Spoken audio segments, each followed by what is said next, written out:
listeners, and welcome to yet another episode of the Nigeria Football Weekly. Today is episode 53, and it's good to be back. I know I took a break last week because I was on holiday, so bear with me.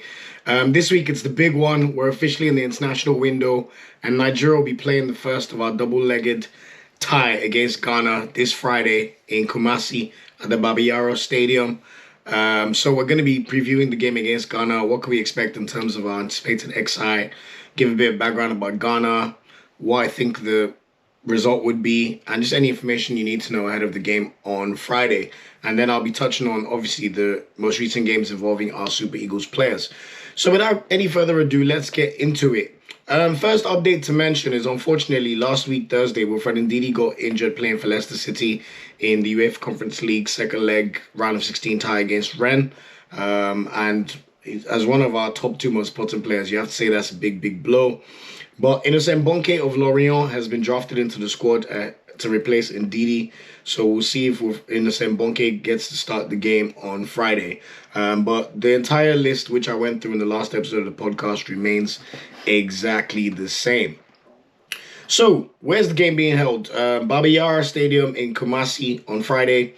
It's going to be an 8:30 p.m. kickoff in Nigeria, 7:30 p.m. kickoff in the UK. And you could work out the time difference if you live anywhere else across the world. One thing to know is this stadium is a bit of a good stadium in terms of Ghana's performances. The last time Ghana had a two-legged playoff to go to the World Cup, they beat Egypt 6-1 at the same venue. So we should just be wary about this one. But to be honest, I'm not as worried as the Ghanaians make you believe. I've listened to a lot of spaces on Twitter involving Ghanaians talking about the game, and if you listen to the Ghanaians, man, you think their squad list is not what it is. So in the space of like 2 months, they've somehow got some Super Saiyan squad. I've heard people say the Nigerians are arrogant, their defense is not that good, their midfield is not that good. And I just keep thinking, like, isn't it you guys who just lost to Comoros and Morocco at AFCON and drew Gabon? Like, what's going on there? Have I forgotten something? So anyway, it should be an interesting one. It's very important we get a very good result in the first leg before the second leg, which will be next week, Tuesday in Abuja. I mean, it's for a place in the World Cup. I don't need to say any much more. You could argue this is probably the biggest rivalry in Africa. 9 World Cup appearances between us, with Nigeria accounting for the vast majority with 6. 7 AFCON titles between us, even though Ghana haven't won any since 1982, and we've won 2 since that period. As we know, Ghana have made it furthest at the World Cup from the African nations alongside Cameroon in 1990 and Senegal in 2002, which is the quarterfinals, before Luis Suarez' famous handball against Anas Morjan missed the penalty, as we all remember, in South Africa. While Nigeria, we've been the most successful African side in making it out of the group stage, even though the Ghanaians will make you not believe that's true. We've gone to the World Cup 6 times, and we've made it out of the group stage 3 times. In 1994, before we lost to Italy in extra time. In 1998, before we got battered by Denmark 4-1 in the round of 16. And in 2014, we also made it out of the group before we lost 2-0 to France. It's a shame only one of these teams can make the World Cup, but, you know, it is what it is, and we just hope Nigeria could do the business. In terms of previous fixtures between Nigeria and Ghana, to be fair, history is in favor of the Ghanaians. They actually have a much better record playing Nigeria, although a lot of this is from games pre-1990 as well. They've won 21 times against Nigeria. We've beaten them 10 times, and there have been 18 draws between Nigeria and Ghana. Since the year 2000, 5 of those 10 wins for Nigeria have actually occurred. But we haven't beaten Ghana since the 2006 African Nations Cup, where we beat them 1-0 courtesy of a Taiwo 86-minute winner. When we look at our most recent encounters, we haven't played Ghana since 2011. But Ghana have won 3 and drawn 1 of our last 4 encounters. The last game we played in 2011 was a 0-0 draw in October, which was a friendly match. And the 3 previous ties were all wins for Ghana. In 2010, they beat us 1-0 in African Cup of Nations semi-final with Asamoah Gyan scoring the goal. In 2008, AFCON, which was hosted by Ghana, they beat us 2-1 in the quarterfinals, courtesy of a Junior Gogo winning goal, even though we took the lead in that game. That was also an 83rd minute winner. And then in 2007, they absolutely battered us 4-1 in a friendly game. I believe that was played in Barnet, if I'm not mistaken. However, it must be stressed, it's been 11 years since the last fixture. And arguably, a lot of those games in the early 2000s or mid 2000s was with the Ghana Golden Generation. 2006 was the first time Ghana made the World Cup, and they had Asma Gyan, Michael Essien, Suleiman Tari. I've forgotten the guy with the bald head, Stephen Appiah, Mensah, the centre back. So that was an entirely different Ghana that we had to come up against. But we must be wary. If you look at the bookmakers right now, you have to say Nigeria the favourites for the game. We have a better squad. We've got better players. If we look at our performance at AFCON, we did much better than Ghana as well. But we can't be complacent or take anything for granted. I thought an interesting fact as well, Nigeria have never lost an away World Cup qualifier in the last 18 years. The last time we lost an away World Cup qualifier was in the 1-0 loss to Angola in 2004 when we were trying to qualify for the 2006 World Cup, which we unfortunately did not make courtesy of head-to-head against Angola. And I also noticed that Victor Osimhen has scored 3 goals in Nigeria's last 3 away matches in World Cup qualifiers. And he's also got 4 goals in World Cup qualifying so far. So really, really glad to see Osimhen back in the squad. I think he's by far our most important player. And the fact that he's playing and is in good form, which I'll touch on, is the thing that gives me the most confidence for this game, to be honest. So Ghana, who's their current manager? After their shambolic AFCON, they sacked Milovan Rajevac. He was the guy who took them to the quarterfinals in 2010, but he's clearly lost his magic touch. He's been replaced by Otto Addo. Otto Addo was part of their 2006 World Cup squad, but injury curtailed his career. He doesn't have that much experience as a manager, to be fair, but you could say the same thing about Eguavon. And ex-Brighton manager Chris Hughton has been named as the technical director of the Ghana national team, which is, and I believe his father is from Ghana, actually. What's the tail of the tape in terms of our rankings? At the moment, Ghana are the 11th best team in Africa based on their rankings after a shambolic AFCON, and they are 61st in the world, so they're not even a top 50 team on in the whole world, which is pretty shocking. Nigeria, on the other hand, after AFCON, we moved to 3rd place in Africa, and we are currently 32nd in the world. So I don't want to hear no excuses in this game, to be honest. There's also been an interesting factor with the Ghanaians. They did not release their squad list publicly for this game, which must be the first time I've heard of this in any form of World Cup qualifiers before, to be honest. But we know the usual suspects will be there or thereabouts in their squad. I know they've called up Afene Gyan, the Roma youngster. It looks like he's on his way to make his national team debut. Dennis Odoi, I think he was born in Belgium, I believe, but he's played for Fulham. He's not that good, to be honest. But he's been called up for Ghana at the age of 32 or 33. Andre Ayew suspended after getting sent off in Ghana's last game at AFCON with a straight red card. So similarly for Nigeria, we've got Alex Iwobi, who's suspended for that game. Who are the key players for Ghana? Obviously, the star man is Thomas Partey. Plays for my Arsenal, has been playing really well. Is in the form of his career probably right now, and he's been amazing for Arsenal since he came back from AFCON. They've got Mohamed Kudus, the Ajax player as well. Still pretty young. He could play as an attacking mid. I think he could play as a striker, but I'm not too sure. He's got 3 goals in 10 games for Ghana so far, even though someone on some space was trying to lie to me that he scored 10 goals for Ghana. I was like, what the hell are you on about? He missed AFCON with an injury, and he's back in. He's now fit again, but he's not really been playing games like that for Ajax. He's been restricted to sub appearances in all of their most recent games, and he was on a new sub yesterday as Ajax beat Feyenoord 3-2. So I'm recording this on Monday night, 21st of March. Daniel Amate is probably their most important defender, the Leicester City centre-back, primary anchor of their defence. He plays alongside a guy who plays for Strasbourg. I've forgotten his name. But he'll be looking to curtail the threat of Iheanacho and Lookman, from his club, to make sure they don't inflict too much damage on Ghana, but we'll see how it goes. Key things for Ghana, who will score their goals with Andre Ayew out. Since Asamoah Gyan retired, I think they've really struggled to have a focal point who could get them goals consistently. They struggled through World Cup qualifying, even though I heard someone say Nigeria struggled. It's like, mate, Have you seen how you did in World Cup qualifying? They needed a penalty in their last game against South Africa to finish top of their group. And then we'll see how Daniel Amate can handle Victor Osimhen. I think that's going to be a big, big battle in this game. And whoever wins that duel will probably be smiling at the end of the game. We also know there will be a big midfield battle. Yes, indeed, he's not playing, but we'll still see the likes of Partey go up against Jaribo. And on my money, I'd say we'll probably see Onyeka start. We may see Innocent Bonke start, but we'll see how that one goes. In terms of the anticipated XI for Nigeria, I expect Eguavon to stick with the 4-2-3-1 from AFCON. So minimal changes to the starting lineup that played the game against Tunisia, to be fair. We'll definitely see Victor Osimhen back in the starting lineup. He's our most important player, as I've said. He's in great, great form right now.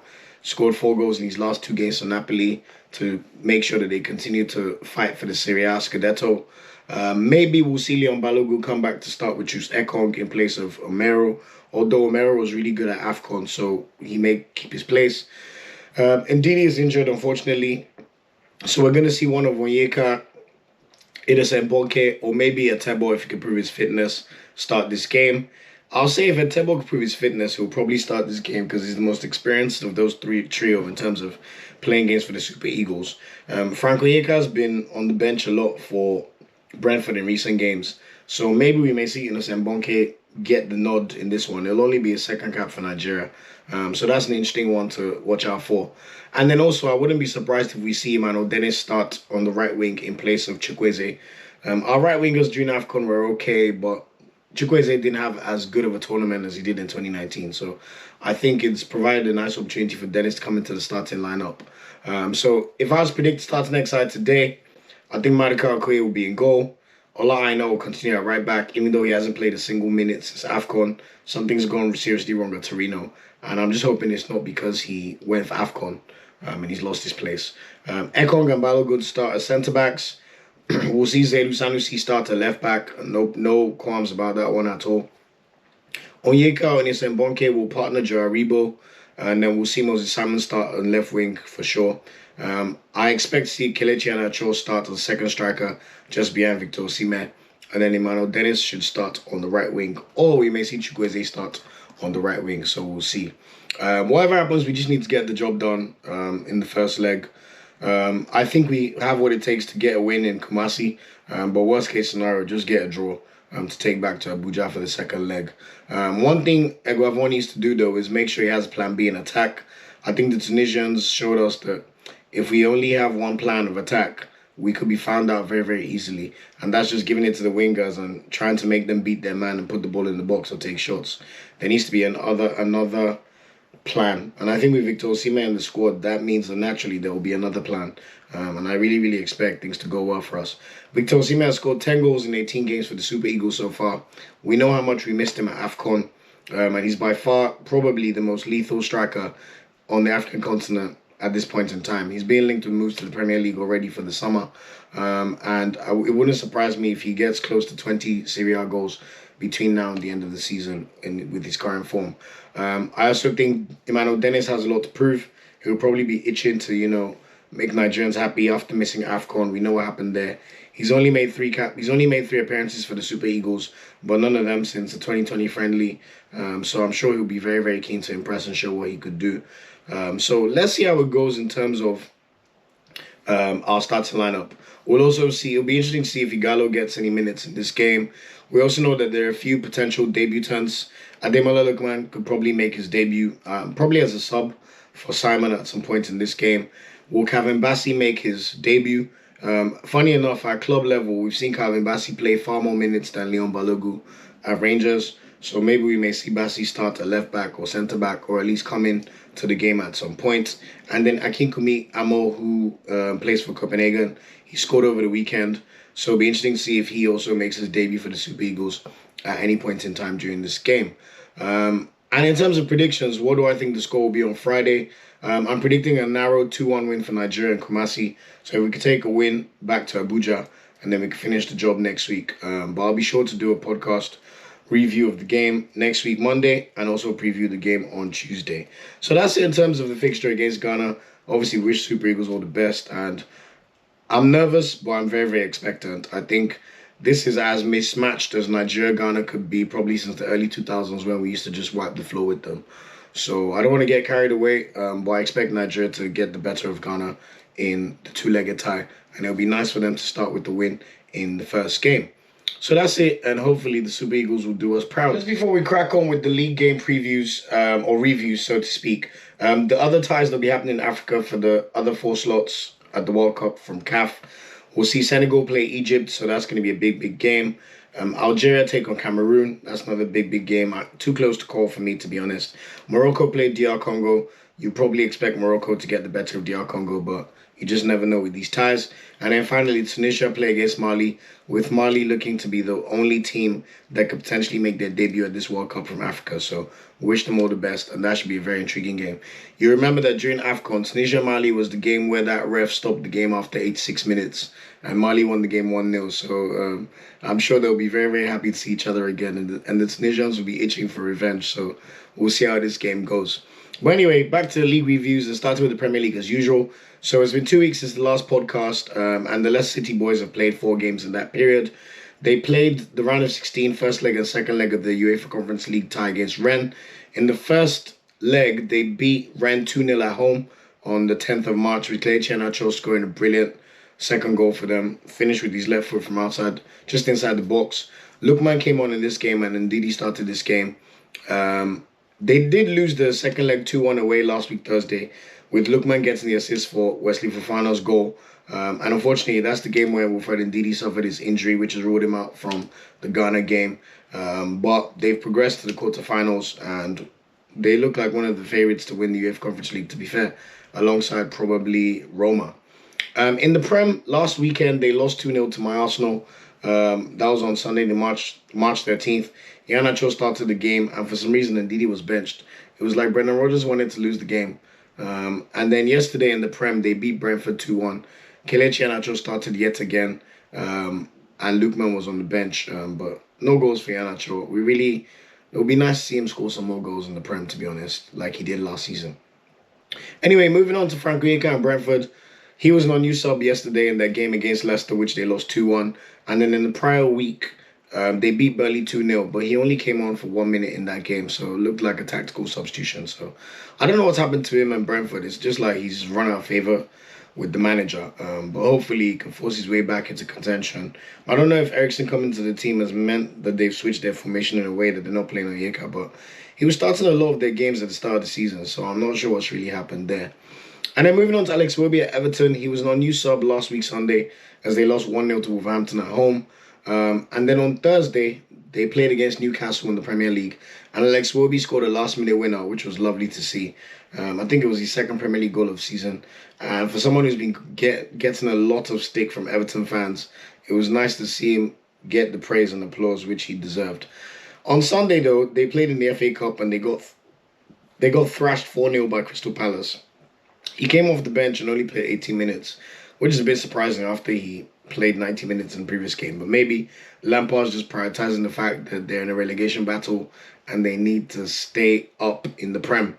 At the moment, they sit in 17th place in the league, so just 1 point or 1 place above Watford and the other Nigerian boys. Speaking of Watford, on the 10th of March, they lost 4-0 to Wolverhampton. Terrible, terrible result. And then last week, Sunday, they surprised us and beat Southampton 2-1 away. They're just a very, very hard team to read, man. Like, you think they're done and they won't win any more games, but then they go and beat Aston Villa away, and then they beat Southampton away. So I just find them very difficult to read, but at least they've given themselves a fighting chance to stay in the Prem. I still think it's a long, long shot. I'm sure Dennis's agent is already making the inquiries to see where he could go to next, but we wish them all the best. And yeah, that's it for the Prem. Moving on to Serie A, and our biggest and most important player right now, Victor Osimhen, most valuable Nigerian player in the world. Napoli are currently second in the league. Over the past 2 games, Osimhen has scored 4 goals. Last week, Sunday, he scored a brace to push Napoli to a 2-1 win away to Verona, which was very, very vital. And then on Saturday, he scored another brace to edge them past Udinese 2-1. Even though they went down to a goal by Gerard Deulofeu. So he's now got 11 league goals, 4 in his last 2 games. And like I said, I think there's about 9 games left. And it wouldn't surprise me if Osimhen could score like 9 goals in 9 games. I would not be shocked, as long as he can stay fit. So we wish him all the best. And in summer, there's going to be a lot of interest. But if he wins the Scudetto and goes to the Champions League, I'm sure maybe he'll give Napoli one more season before coming to himself in the Prem. But money talks, so you never know what's going to happen there. But keep doing your thing, Osimhen, man. You really make us proud. And honestly, I love talking about him all the time. Speaking of Ola, as I said, he's been on the bench since AFCON. Last week, Torino drew 1-1 to Inter on Sunday. Didn't play. And then on Friday night, they lost to Genoa 1-0. Didn't play. So hopefully he could kind of show his manager what he could do against Ghana by starting and doing really, really well. Moving on to Venezia, the boys, where David Okereke and Tariboui play. Last week on Monday, they lost 1-0 to Lazio. David Okereke started the game and Tariboui came on in the second half. And then yesterday, they lost 2-0 at home to Sampdoria, which was really, really alarming, to be fair. Both of these players started. I don't know why Tariboui is not in the squad, to be fair. I think he's on standby. He's not even on standby. What the hell are they doing at the NFF, man? But instead, they called Abdoulaye Shea, who's playing for Omoni and Nicosia, whose team are doing terribly. But, I mean, NFF and their ways. Maybe they're trying to call up a player to help make sure Musa's comfortable. I don't know. But that one's a very baffling decision. And then Salernitana, bottom of Serie A. Joel Obi was no new sub last week because they drew 2-2 to Sassuolo at home. And then they lost 2-0 to Juventus over the weekend, with Joel Obi being a new sub yet again. Simino Anko is nowhere to be found in the team. I don't know if he's injured or if he's just really, really out of favour with the manager. But that's one to monitor. And then moving on to League 1, we've seen Moses Simon's Nantes lose back-to-back games 1-0 since the last podcast. Last week they lost 1-0 to Troyes on Saturday. And then this past weekend they lost 1-0 to Lille at home. So they're now 8th in the league, even though they were looking pretty good for a European spot. And then moving on to Lorient, where Terry Murphy and Innocent Bonke are. They are out of the relegation zone. They've got 4 points in their last 2 games, now sitting in 16th position. They beat Clermont Foot 2-0 away last week, with both players starting, although Murphy didn't score. And then yesterday, they both started as they drew 0-0 at home to Strasbourg. And then in La Liga, our only Champions League representative. Last week, Saturday, they beat Celta Vigo 1-0 at home, Villarreal. And then on Wednesday, they absolutely stunned the football world and beat Juventus 3-0 away at Turin after drawing 1-1 at home to move on to the quarterfinals of the Champions League, where they'll face Bayern Munich. However, they got brought back down to earth very quickly this weekend. Imagine you beat Juventus 3-0 away and then you play a game over the weekend and you lose 1-0 to Cadiz. It's just a very intriguing one, but Chukwueze started the game. So in terms of match fitness, he's definitely up to speed. So that's why I'm not sure if he'll start or if we'll see Dennis start on the right wing. And then speaking of Omar Sadiq and Almeria, last week he did score a brace in a 3-3 draw against Lugo at home. Good to see him on the scoring charts. That was his 15th goal of the season. And then earlier today, they won 1-0 against Awaits Tenerife. He didn't score though, but 15 league goals fairly decent. I would argue that Taiwo Awoniyi and Sirodeza should be ahead of him in the team. But hey, I'm not the coach. We'll let Guavon do what he needs to do. Just make sure you make the World Cup. That's all I care about. Speaking of Bundesliga, last weekend, Taiwo Awoniyi scored his 11th Bundesliga goal of the season in a 1-1 draw against Stuttgart at home. And then this weekend, he started, but they got absolutely pammed by Bayern Munich 4-0. So they'll be looking to get over that one very, very quickly. Kevin Akpogumaz Hoffenheim still in the race for top 4. Last week, he came in as a sub as they drew 1-1 to Bayern Munich at home. And then this weekend, they got thrashed by Hertha Berlin 4-0. But they still sit just 1 point off top 4. So fingers crossed they could do it and make it back to the Champions League. And then Dixon Abiyama at Greater Fürth, he came off in 17 minutes as they got absolutely battered 6-1 to Leipzig last week on Sunday. And then he was on the bench this weekend as they drew 0-0 to Freiburg. Moving on to the Premier Liga, Zaidu Sanusi's Porto have been doing pretty well. Since the last podcast, he played in the Europa League round of 16. They lost 1-0 to Lyon on Wednesday, March 9th. And then he came off the bench last weekend in a 4-0 win over Tondela. And then this Thursday that just passed, He was back in the starting lineup, but they could only manage a 1-1 draw away to Lyon. So they've crashed out of the Europa League. And then yesterday, he started again in a 1-0 win away to Boavista. So at the moment, they're top of the league, 6 points ahead with 7 games left. I'm sure they'll win the league. And we'll see Sanusi back in the Champions League, which is always good. The more, the merrier. Moving on to the Dutch Eredivisie, Cyril Dessers is on fire. Continued his superb form. He's got 4 goals and 2 assists in these last 5 games. He scored on March 10th in a 5-2 win over Partizan Belgrade in the UEFA Conference League round of 16. And then last week Sunday, he scored again in a 2-1 win over PSC Zwolle in the Dutch Eredivisie.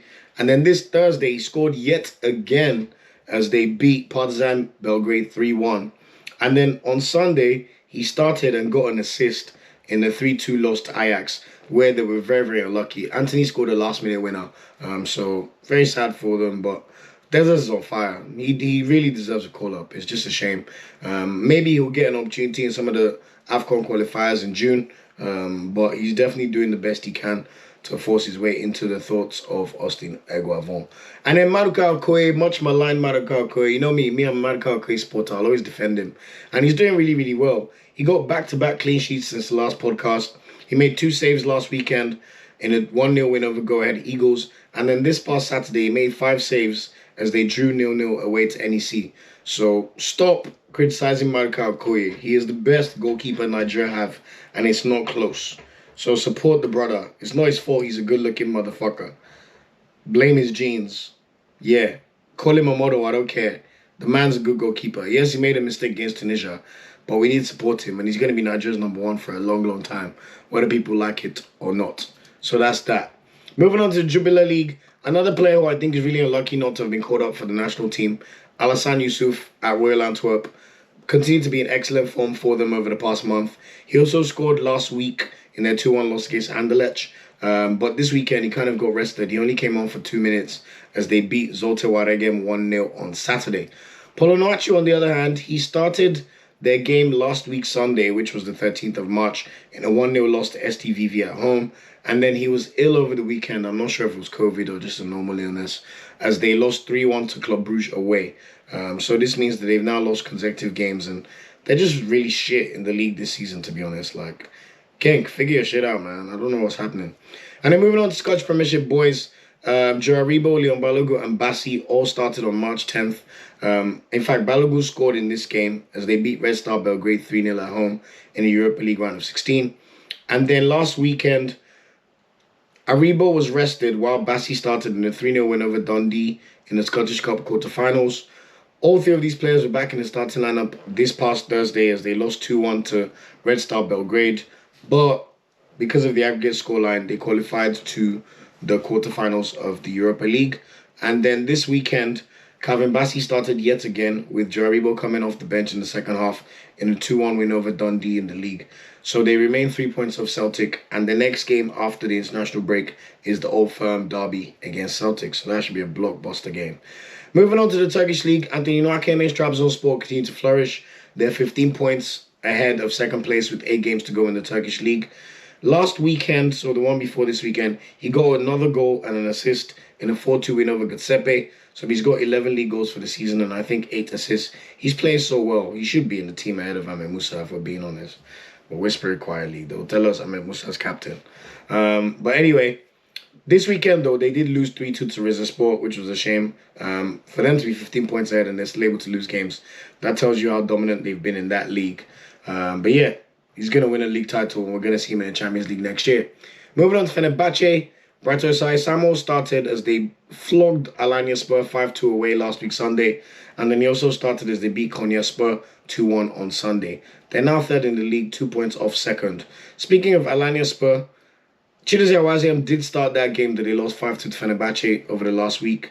But he bounced back on Saturday, though. They beat Giuseppe 2-0, and he was excellent, considering he didn't play very well in their previous game. And then Super Eagles captain Ahmed Musa, he played 45 minutes for Fatih Karagümrük as they lost 3-0 to Hatayspor away last week Sunday. And then he came on for 10 minutes this weekend in a 3-0 win at home against Kayserispor. Moving on to Denmark, and Akikumi Amo was in action for Copenhagen. in the UEFA Conference League round of 16. They drew 4-4 on March 10th. I think he's cup tied, so he didn't play in that game.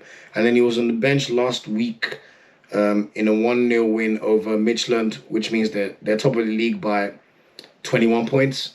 He didn't play in the European game on Thursday either, as they lost 4-0 to PSV. But on Sunday, in his first start, he scored the winning goal for Copenhagen as they beat FC Nordsjælland 1-0. So they're cruising to the title, 21 points ahead. It's over. In the Russian league, Chido Ajike continues to come off the bench for CSKA Moscow. He came on for 7 minutes last week in a 2-1 win over Lokomotiv Moscow. And then yesterday, he came on for 11 minutes as they thrashed Rubin Kazan 6-1. They're now only 6 points off top spot Zenit St. Petersburg, but it's highly likely that Zenit will still win the title.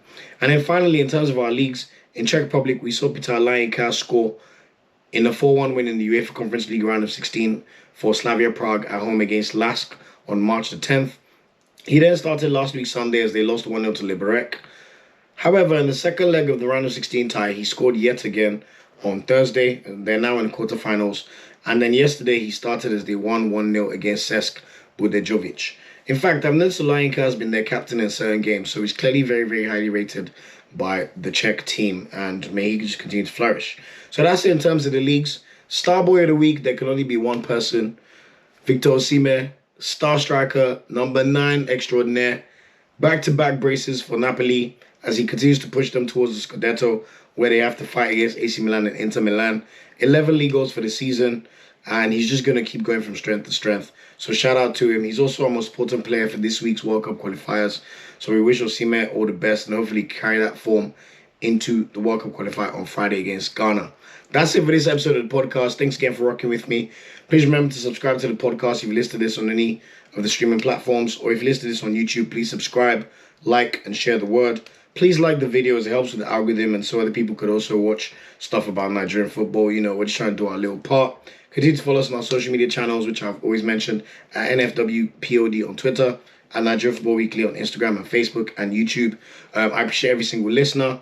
Thanks for listening to another episode. And as I said, I'll be bringing a review of our game against Ghana next week, Monday, which I'll be doing the review on Monday, but the game takes place this Friday. Set your alarms. We cannot afford to lose that game. We wish the Super Eagles all the best and have a great week. Thanks for watching this video. Please like, share, subscribe, and click the bell to get a notification whenever we drop a video. You can also find our social media channels listed below. And of course, up Super Eagles and Nigeriano they ever carry last.